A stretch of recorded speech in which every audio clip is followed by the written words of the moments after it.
So, ayun, for today's video ay hugasan natin yung kanin na medyo mamanis-manis na pero mabubuhay ka pa naman kapag kinain ito.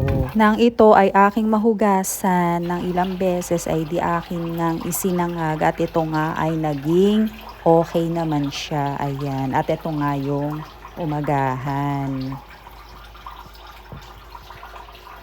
At pagkatapos nga niyan ay di ako nga ay nagtimpla dito ng kape, ayan. At maya-maya nga ay di ako nga ay nag-e-edit na rito pagkatapos ko magkape ay di ito nga ako nga ay nag-andar na ng pang pork adobo, ayan. At dahil nga sa may toyo pa nga ang lomi, edi ito nga yung inilagay ko, ayan, at sayang naman. At dinagdagan ko na lang siya ng toyo at saka itong suka, ayan, dinamihan ko. At ito talagang pampasarap yung maraming suka. O ay di nang maluto na nga, edi ito nga yung aming tanghalian, ayan. Bali kasarap talaga ng luto ko, promise. At maya-maya nga, o ay di ako nga nagbuko juice din, ayan. At pagkatapos nga niyan, edi ito nga lunch na.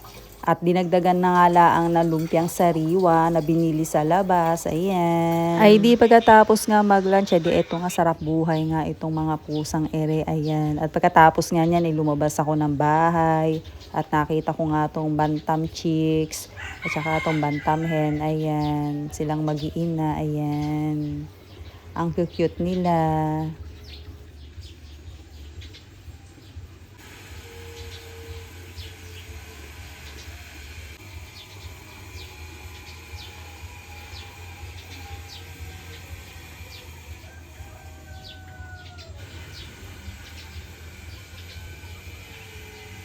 O ay di pagkatapos nga niyan, ay di ako nga ay nag-unboxing nga dito ng sabon. Ayan, ito nga ay kadadating lamang.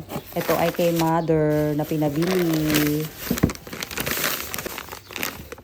Pagkatapos nga niyan, ay di binuksan ko naman itong cat food. Ayan, ito ay kahapon pa, hindi ko lang nabuksan kahapon. Ngayon lang kasi nga ay busy.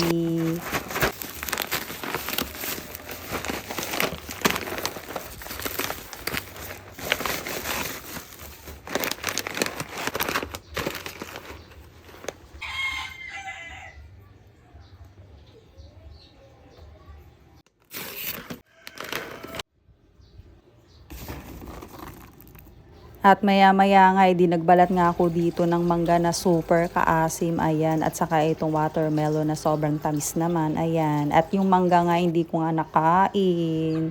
At pagkatapos nga nun, di kumain nga ako ng sitsiriya at saka yung tinapay. Maya-maya lang, di ito nga, itong mga bantam na mag-iinang ito ay dito pumunta, ayan, sa may pintuan.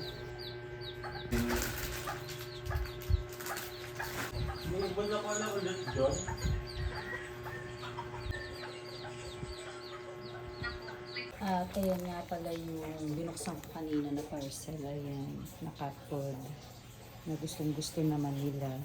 At ito nga pala isa rin ligaw na pusa, ay hindi naman to marunong pumasok sa loob ng bahay namin, ganun. At ayan na nga, gabi na naman. At ito nga yung aking maghapon, naka 2,105 steps ako, 6 na oras lang ang tulog, ayan.